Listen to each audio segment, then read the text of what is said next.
하나님의 말씀 함께 보겠습니다. 신약성경 요한복음 6장 32절에서 40절까지의 말씀입니다. 요한복음 6장 32절에서 40절까지의 말씀을 제가 봉독해 드리겠습니다. 예수께서 이르시되 내가 진실로 진실로 너희에게 이르노니 모세가 너희에게 하늘로부터 떡을 준 것이 아니라 내 아버지께서 너희에게 하늘로부터 참떡을 주시나니 하나님의 떡은 하늘에서 내려 세상에 생명을 주는 것이니라. 그들이 이르되 주여 이 떡을 항상 우리에게 주소서. 예수께서 이르시되 나는 생명의 떡이니 내게 오는 자는 결코 줄이지 아니할 터이요 나를 믿는 자는 영원히 목마르지 아니하리라. 그러나 내가 너희에게 이르기를 너희는 나를 보고도 믿지 아니하는도다 하였느니라. 아버지께서 내게 주시는 자는 다 내게로 올 것이요 내게 오는 자는 내가 결코 내쫓지 아니하리라. 내가 하늘에서 내려온 것은 내 뜻을 행하려 함이 아니요 나를 보내신 이의 뜻을 행하려 함이니라. 나를 보내신 이의 뜻은 내게 주신 자 중에 내가 하나도 잃어버리지 아니하고 마지막 날에 다시 살리는 이것이니라. 내 아버지의 뜻은 아들을 보고 믿는 자마다 영생을 얻는 이것이니 마지막 날에 내가 이를 다시 살리리라 하시니라. 아멘. 오늘은 설교에 앞서서 우리 성도님들에게 아론의 축복의 말씀을 먼저 선포하면서 시작하려고 합니다. 민수기 6장 24절에서 26절의 말씀입니다. 여호와는 내게 복을 주시고 너를 지키시기를 원하며 여호와는 그의 얼굴을 내게 비추사 은혜 베푸시기를 원하며 여호와는 그 얼굴을 내게로 향하여 드사 평강 주시기를 원하노라. 아멘. 이 아론 제사장의 축복 기도문이 오늘 예배하는 여러분들의 마음에 실제로 양식으로 와닿기를 간절히 소망합니다. 우리가 믿는 하나님은 멀리 떨어져서 하늘에만 계시는 분이 아니고요, 그의 이름을 부르며 예배하는 그곳이 어디든지 함께 오셔서 우리와 함께 하시며 그분이 은혜와 평강을 베풀어 주시는 분으로 그곳에 임재하십니다. 하나님을 믿는다는 것은 멀리 계신 하나님을 우리의 머리로 믿는다는 것이 아니고요, 우리의 마음으로, 심령으로 그분을 내 중심에 모시고 사는 것을 의미합니다. 그래서 오늘도 예배하는 가운데요, 실제하시고 임재하신 그 하나님의 만지심 그리고 하나님의 함께하심이 저와 여러분들의 마음속에 가득 임하기를 간절히 소망합니다. 이러한 마음에서 이제 몇 주에 걸쳐서 우리에게 평강으로 오신 예수님에 대해서 조금 더 구체적으로 살펴보는 말씀을 전하려고 합니다. 우리가 예수 그리스도를 깊이 알아가고 예수 그리스도의 실제를 경험할 때 우리의 육뿐만 아니라 영혼이 강건해집니다. 우리의 육신이 강건해지려고 하면 우리의 몸에 좋은 영양분을 채워야 하듯이 우리의 영적인 부분, 영혼이 강건해지기 위해서는 영생의 생명의 양식을 우리가 공급받아야 합니다. 그 영생의 생명의 양식은 다른 것이 아니라 예수 그리스도입니다. 요한복음 6장 35절에서 예수님은 이렇게 말씀합니다. 예수께서 이르시되 나는 생명의 떡이니 내게 오는 자는 결코 줄이지 아니할 터이요 나를 믿는 자는 영원히 목마르지 아니하리라. 예수님께서 이 땅에 오셔서 자신을 향하여 말씀하시고 선언하실 때 나는 생명의 양식, 나는 생명의 떡이다 라고 말씀합니다. 양식, 떡은 먹고 섭취할 때 그 섭취된 양분으로 인해서 우리가 살아나고 힘을 얻게 됩니다. 육에도 양분이 필요하듯이 영에도 양분이 필요합니다. 예수님은 분명하게 말씀하시는 것이 너희는 영적인 존재인데 너희가 살기 위해서는 나를 먹어야 한다, 나를 마셔야 한다 라고 말씀합니다. 그러한 의미에서 예수님은 나는 생명의 떡이다 라고 자신을 드러내며 선언하셨습니다. 이러한 예수님을 먹고 마시고 우리 안에 품을 때 우리는 샬롬을 누리게 되며 예수 안에서 참 생명을 얻을 수 있게 됩니다. 요한복음을 읽어보면 요한복음에서는 예수님께서 자신이 누구인지를 드러내는 7개의 선언을 하십니다. 요한복음을 이제 읽고 정리한 학자들은 이것을 예수님의 자기 선언이라고 이야기를 하기도 하고요. 에고 에이미라고 이야기를 하기도 합니다. 에고 에이미는 헬라어인데 영어로는 I am이라는 뜻이에요. 나는 누구이다. 예수님께서 직접 말씀을 하셨습니다. 다른 사람을 통해서 말씀한 것이 아니고요. 예수님께서 직접 하신 말씀이 7가지가 있는데 우리는 이 7가지의 말씀을 우리의 마음에 새기고 먹고 양식으로 삼아야 합니다. 우리의 영적인 양분으로 예수 그리스도가 하신 이 말씀을 우리 안에 채울 때 우리의 영은 다시 살고 회복되기 시작합니다. 그래서 이 말씀을 토대로 앞으로 몇 주간에 걸쳐서 예수로 샬롬이라는 주제하에 이제 말씀을 나누려고 하는데 오늘은 그 첫 번째 시간입니다. 예수 생명의 떡이라는 말씀으로 제목으로 우리가 함께 말씀을 나누고자 합니다. 요한복음에서 예수님께서 자신을 드러내시면서 첫 번째로 하셨던 말씀, 에고에이미라고 이야기하면서 나는 누구이다 라고 하신 그 첫 번째 말씀이 바로 오늘 우리가 읽었던 본문의 말씀, 나는 생명의 떡이다 라고 하신 말씀입니다. 그런데 우리말 성경에서 사용하는 이 떡이라는 표현이 조금 아쉽기는 합니다. 왜냐하면 떡이라고 하면 우리는 기념일이나 명절 때 어떤 특별한 날에 먹는 음식이라고 우리는 생각을 하잖아요. 근데 예수님은 그런 의미에서 생명의 떡이다 라고 말씀을 하지는 않으셨습니다. 오히려 이 떡이라는 부분은 빵, 밥이라고 바꾸어서 사용하는 것이 훨씬 더 의미가 제대로 다가옵니다. 나는 생명의 빵이다.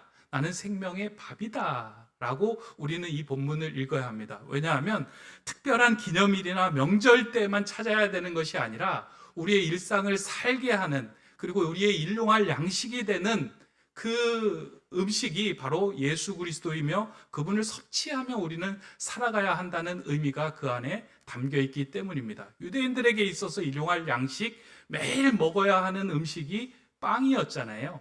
그래서 그 유대인들을 향하여 나는 생명의 빵이다 라고 선언한 것입니다. 흥미로운 사실은 예수님의 사역 중에서 빵이라고 하는 것은 예수님과 아주 밀접한 관계를 가지고 있다는 겁니다.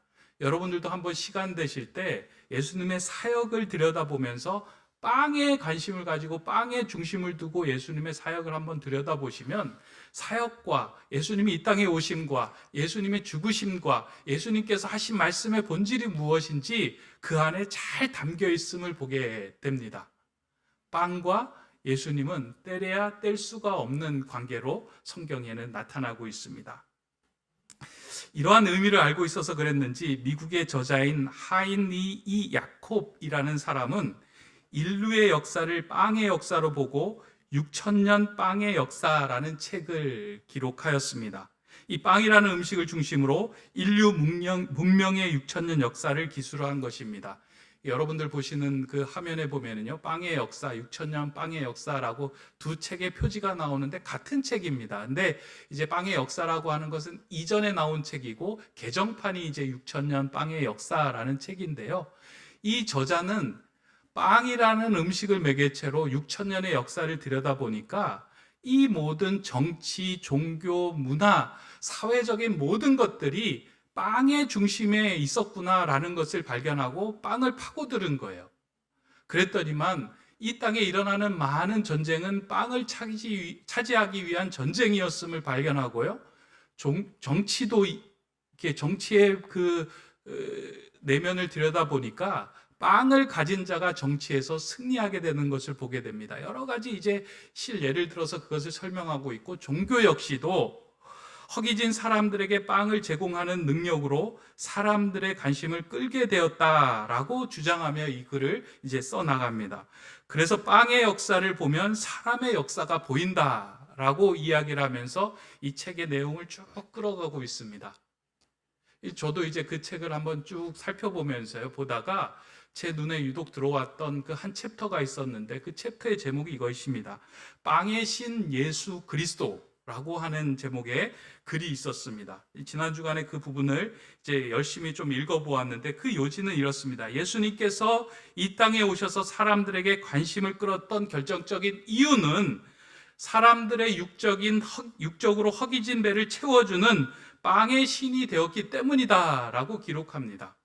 특별히 오병이어의 이적을 통하여 굶주린 사람들의 배를 채워주었기에 예수님이 오늘까지 사람들이 믿고 따르는 신적 존재가 되었다라고 이제 설명을 이렇게 풀어나가는 거예요.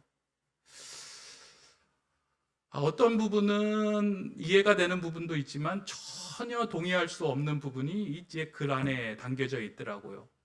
이해가 되고 또 인정할 수 있는 부분은 예수님과 빵을 연결했다라고 하는 부분이고요.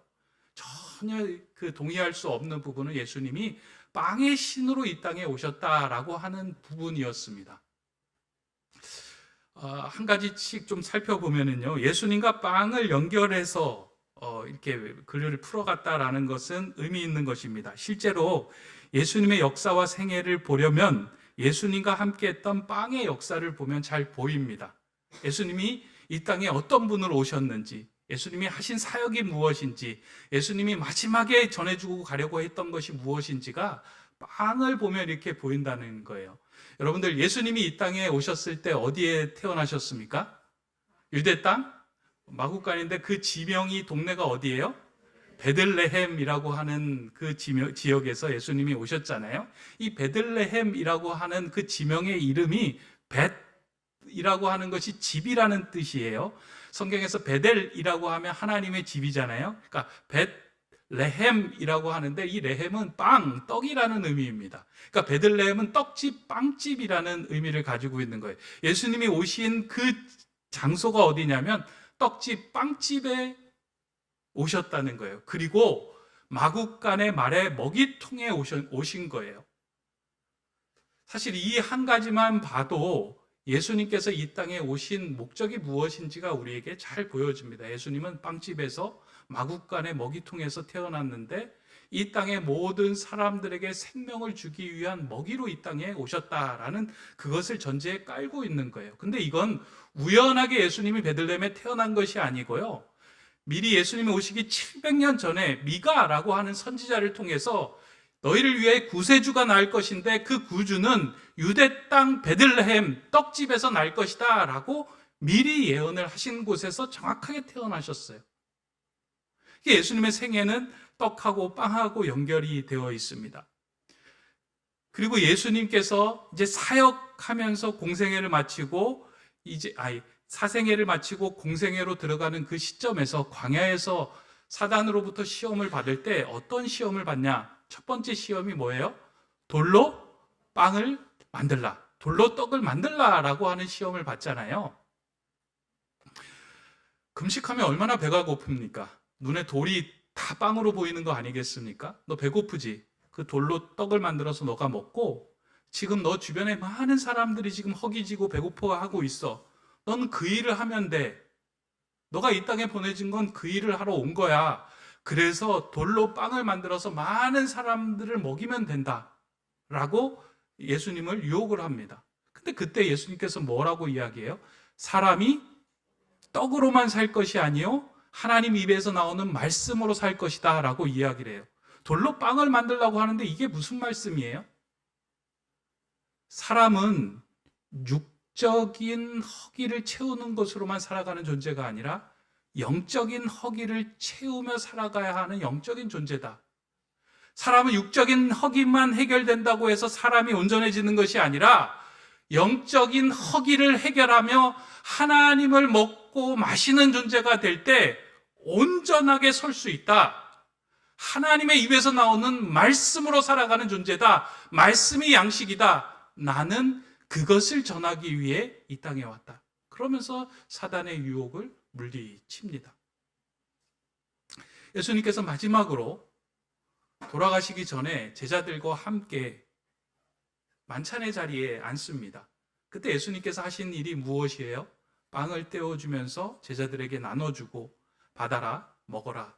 이것은 너희를 위하여 찢기는 내 살이니 이 살을 너희가 받아 먹어라 라고 말씀합니다. 그리고 너희가 내 살을 먹을 때, 너희가 나를 먹을 때 진정으로 이 땅에서 온전하게 살아갈 수 있다 라고 그 말씀을 마지막으로 제자들에게 전해 주십니다. 예수님의 생애는 빵의 역사와 함께합니다. 따라서 예수님의 생애와 빵을 연관시켜서 이해하는 것은 예수님을 보다 잘 이해하기 위한 아주 중요한 접근점입니다.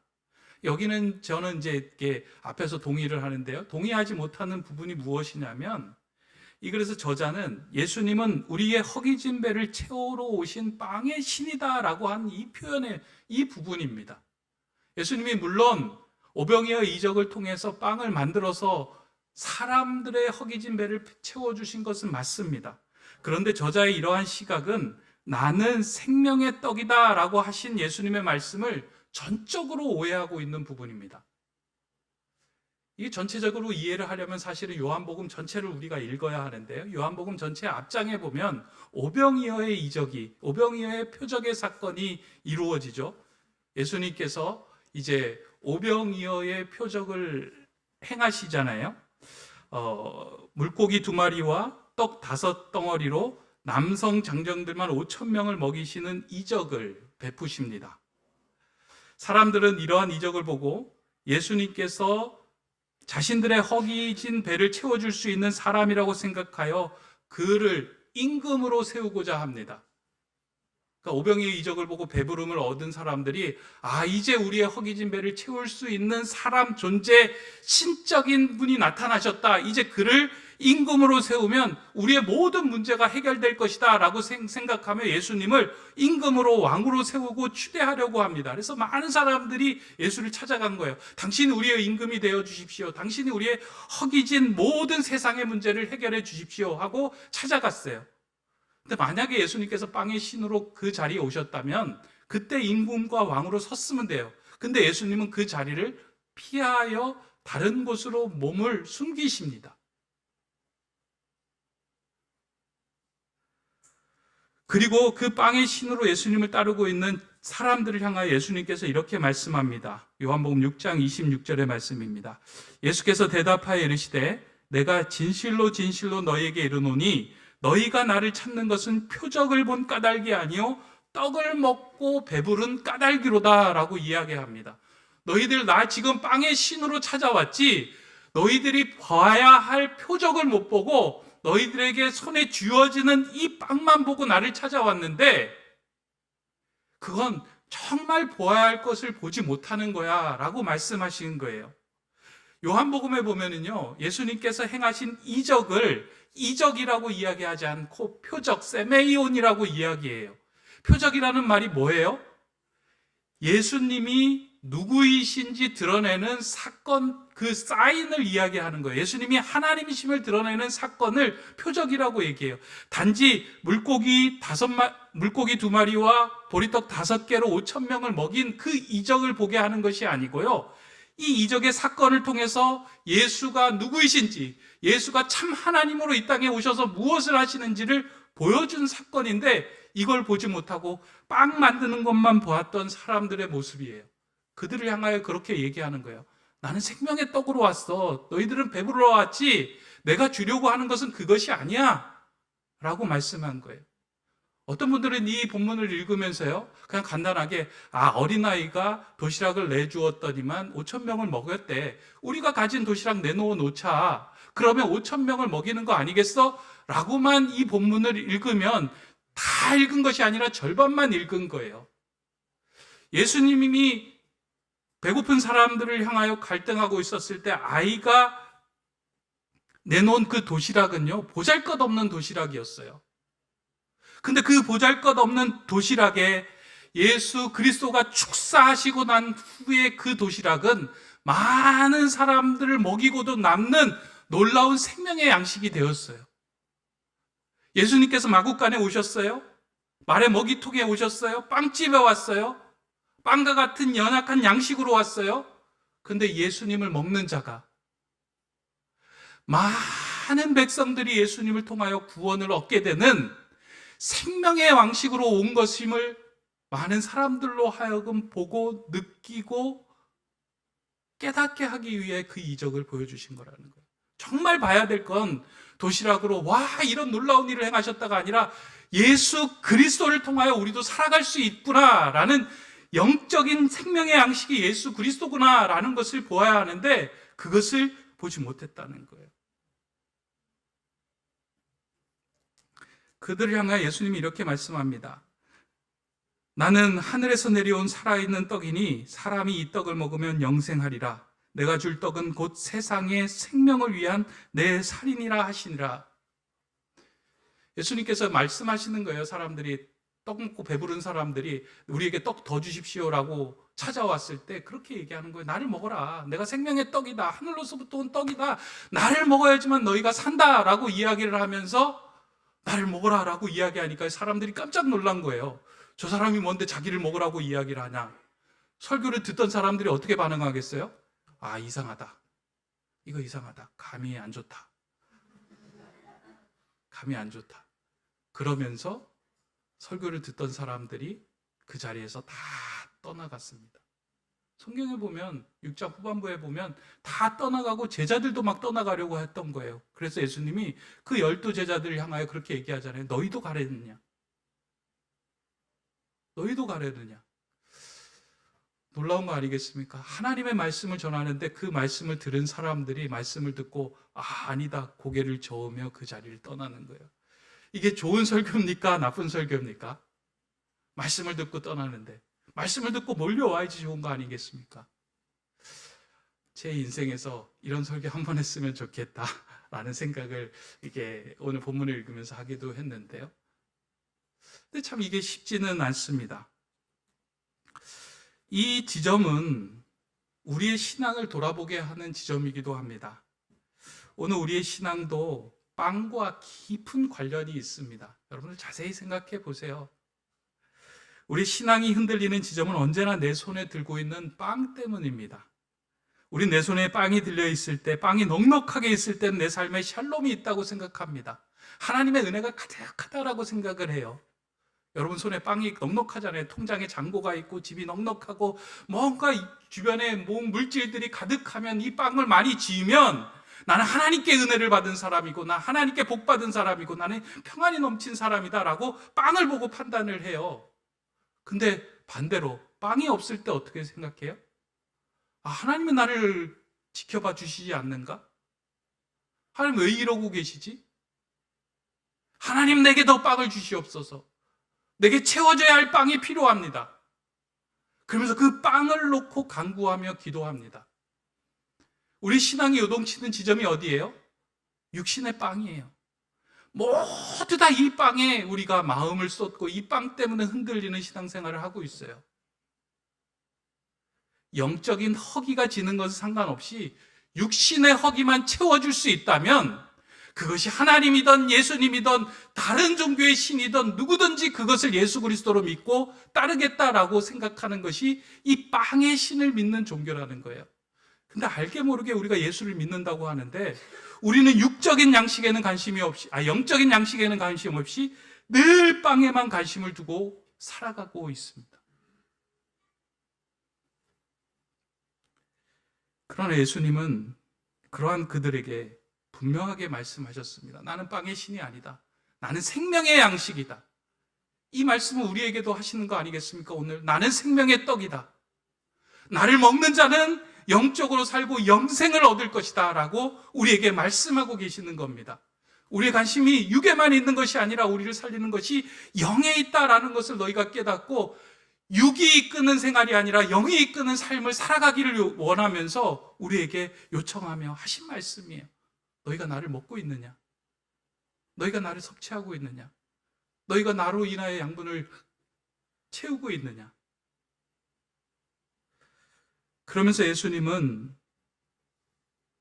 우리로 하여금 너희를 살리는 생명의 양식이니 나를 먹으라 라고 말씀하셨습니다.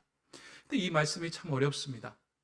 여러분들 많이 들으셨죠? 예수님을 먹고 예수님을 마신다. 근데 어떻게 해야지 예수님을 먹고 예수님을 마시는 것일까요? 성찬에 빵을 떼고 먹고 마실 때 예수님을 먹고 마시는 걸까요? 아니면 진정으로 예수님의 살과 피를 먹어야 될까요? 예수님을 먹고 마신다는 게 참 이해하기 어렵습니다. 성경을 보니까 제자들도 이해하기 어려웠다라고 이야기를 합니다. 근데 성경을 곰곰이 들여다보면 예수님을 먹고 마시고 생명의 양식으로 삼는다는 것이 무엇이냐면 예수께로 나오는 것, 예수를 믿는 것, 그것이 우리가 예수를 생명의 양식으로 취하고 섭취한다는 의미예요. 이게 참 그것도 이해하기 어려운데요. 이렇게 이해하면 좋을 것 같아요. 제가 이제 식물을 키우면서 느끼는 것 가운데 하나가 언젠가 한번 말씀을 드린 것 같아요. 식물이 햇빛을 바라보잖아요. 햇빛이 식물에게 무엇인가를 주는데 그게 보입니까? 안 보이잖아요. 그런데 놀라운 건 햇빛을 바라보는 이 식물은 그 잎을 통해서 빛 에너지를 화학 에너지로 바꿔가며 몸에 포도당, 그러니까 떡을 만들어내는 거예요. 그러면서 성장하고 자라나는 거예요. 안 보여요. 아무것도 안 보여요. 그런데 그 시선이, 눈이 햇빛을 향하여 가고 있었을 때 그 햇빛으로부터 그 식물이 자라나게 하는 것. 하나님이 이걸 비유로 우리에게 보여주시는 거 아닌가. 우리가 예수 그리스도를 믿으며 예수 그리스도가 내 생명의 양식이 되는 것을 진정으로 믿고 그분에게 집중해 있으면 그분이 우리에게 양식으로 다가와 말씀하시고 우리에게 부족한 그 영양분을 채워주시는 거예요. 영이 채워지면은요, 육이 회복이 됩니다. 지난 주간에 제가 이런 경험을 하나 했는데요. 지난 주간에 이제 주초에 좀 이렇게 마음이 많이 힘들었던 순간이 있었습니다. 마음이 힘들면 사실은 육체적인 힘듦이 같이 옵니다. 그래서 흥이 나지가 않아요. 이런 상황으로 지속되면 마음이 많이 힘들어서 어떻게 이런 상황을 극복해 나갈 수 있을까? 그래서 이제 아침에 일어나서 늘 하던 대로 제가 의자에 앉고 책상에 앉아서 그날 주신 말씀을 이렇게 이제 필사를 했습니다. 근데 필사를 하다가요, 제가 손이 멈췄어요. 베드로 전서 1장 13절에 딱 한 구절의 말씀이 딱 다가오는데요. 이제 살았다 하는 생각이 드는 거예요. 그럼 구절이 뭐냐면, 그러므로 너희 마음의 허리를 동이라 라고 하는 구절인 거예요. 늘 들었잖아요. 마음의 허리를 동이라. 근데 이게 그날따라 새롭게 다가오는 거예요. 우리가 육신의 허리를 동이면 힘들고 어려울 때 힘을 쓸 수 있는 것처럼 마음에도 허리가 있구나. 이 마음의 허리를 동이는 게 중요하구나. 이 마음의 허리가 풀어져서 느슨한 상태로 살아가면 힘을 못 쓰는구나. 주님께서 나보고 마음의 허리를 동이고 일어서라고 하시는구나 하는 말씀으로 그 말씀이 저에게 들어오니까 이게 양분이 되는 거예요. 그러면서 다른 일을 할 수 있고 다른 모든 것들을 다 감당할 수 있는 힘이 생기더라고요. 생명의 양식이 이런 거구나.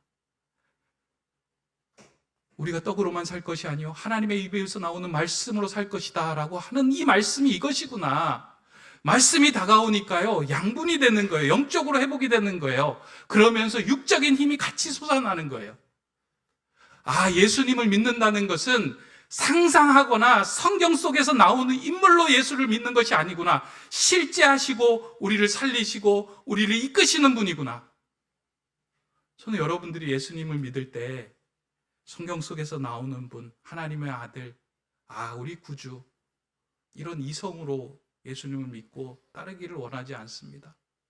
여러분의 삶에 어려움과 문제와 풀리지 않는 일들이 있을 때요, 영으로 너무 허기지는 상황들이 있을 때 주님을 바라보고 말씀 앞에 세울 때 그분이 여러분을 채워주시는 거예요. 실제 하시는 거예요.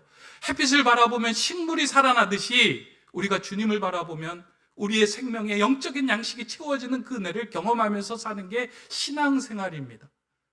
그런 삶을 살라고 예수님께서 말씀하신 거예요. 나는 생명의 떡이다. 이제 말씀을 맺고자 합니다. 예수님을 믿는 것은 예수님으로 우리의 영적인 양식을 삼는 걸 의미합니다. 우리의 육신에 배고픔이 있으면, 육신에 배고픔과 허기가 있으면 짜증이 나고 신경질이 납니다. 근데 영적인 허기가 있으면요, 우리의 마음에 평안이 없어요. 계속해서 불안함이 찾아오고 두려움이 찾아와요.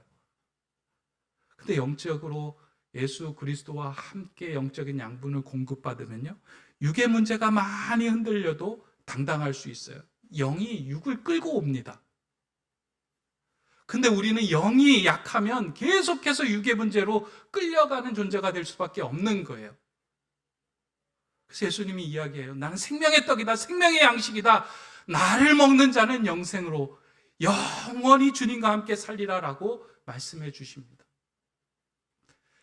하나님의 일을 할 때는요, 육의 양식으로는 일할 수 없습니다. 육의 양식으로 일할 때 반드시 문제가 생깁니다. 하나님의 일은 육의 양식을 가지고 있다고 해서 채워지는 일이 없습니다. 하나님의 일은 반드시 영의 양식이 채워져야 돼요. 하나님의 일을 하는 사람은 하나님과의 연결된 이 없이 하나님의 일을 하면요, 문제가 생기는 거예요. 육이 끌고 가기 때문이에요. 교회는 이 영적인 양분을 공급하는 은혜의 생명의 장소입니다. 우리 높은 데 세움교회가요, 이런 영적인 양식을 공급하는 은혜의 자리가 되기를 소망하고 있어요. 그리고 교회 안에 많은 성도님들에게 육의 양식도 공급해 줄 수 있습니다. 여러분들에게 육의 양식도 공급해 줄 수 있어요. 예배 끝나고 밥도 공급해 줄 수 있고 떡도 공급해 줄 수 있고 많은 걸 공급해 줄 수 있습니다. 근데 정말 중요한 것은 이 자리에 와서 예배하고 이 자리에서 찬양하고 기도하면서 여러분의 채워야 할 것이 무엇이냐면 예수 그리스도의 생명의 양식을 채워가지 않으면 아무리 밥을 먹어도 아무리 교제를 해도 우리 안에 평안, 샬롬을 누릴 수 없습니다. 그러나 조금 밥 못 먹고 조금 우리가 육신의 허기짐이 있더라도 예수 그리스도가 이 자리에서 가득 채워질 때는 우리 교회 안에 평안과 샬롬이 넘치고 우리 인생이 샬롬이 찾아오기 시작합니다. 이 예수로 샬롬, 생명의 떡인 예수로 샬롬, 그 샬롬을 예수 그리스도로 채워가시는 저와 여러분 되시기를 주님의 이름으로 간절히 소망합니다. 기도하겠습니다. 사랑의 하나님, 우리에게 생명의 양식인 예수님을 보내어 주시어 영생을 얻게 하심에 감사를 드립니다. 육신의 빵에 매달려 빵의 신으로 예수님을 따르는 인생 되지 않게 하시고 내 영을 살게 하시는 생명의 양식으로 예수님을 따르는 자 되게 하여 주시옵소서. 육신의 허기를 채워주는 교회가 되기에 앞서서 영적인 양식을 풍성하게 누리며 예수로 샬롬을 외치는 주님의 교회가 되게 하여 주시옵소서. 생명의 떡으로 오신 예수 그리스도의 이름으로 기도드립니다. 아멘.